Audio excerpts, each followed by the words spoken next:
Hi, my name is Christopher Cudworth. I'm the author of the book, Honest to Goodness, Why Christianity Needs a Reality Check and How to Make It Happen.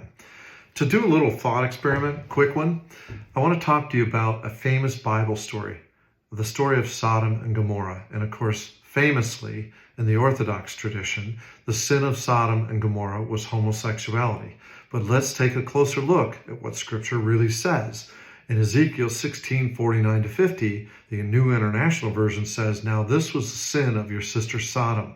She and her daughters were arrogant, overfed, and unconcerned. They did not help the poor and needy.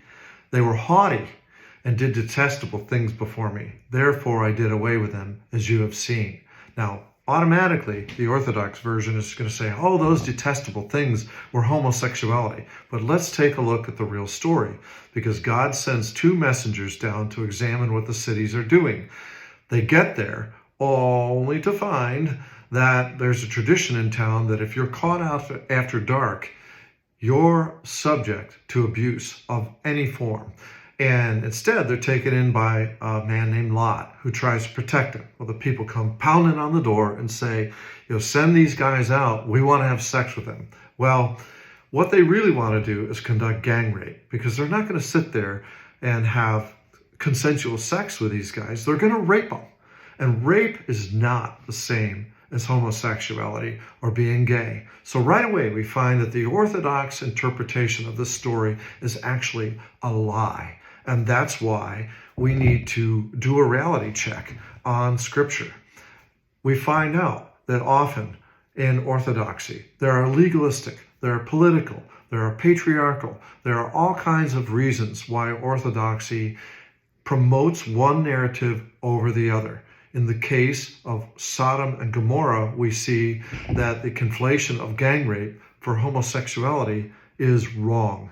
It was never about homosexuality. The sin of Sodom was never about that. It was about the fact that these communities were really, really neglectful or even abusive of their own citizens in terms of how they treated them, how they cared for others. They ran counter to everything that Jesus would later teach as well.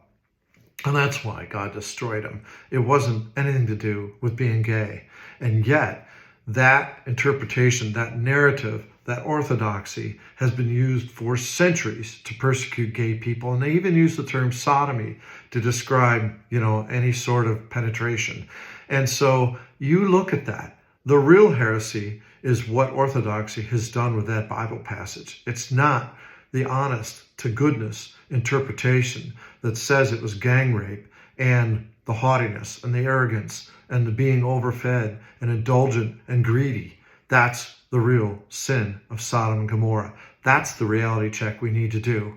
And we need to do it more and with more aspects of Scripture.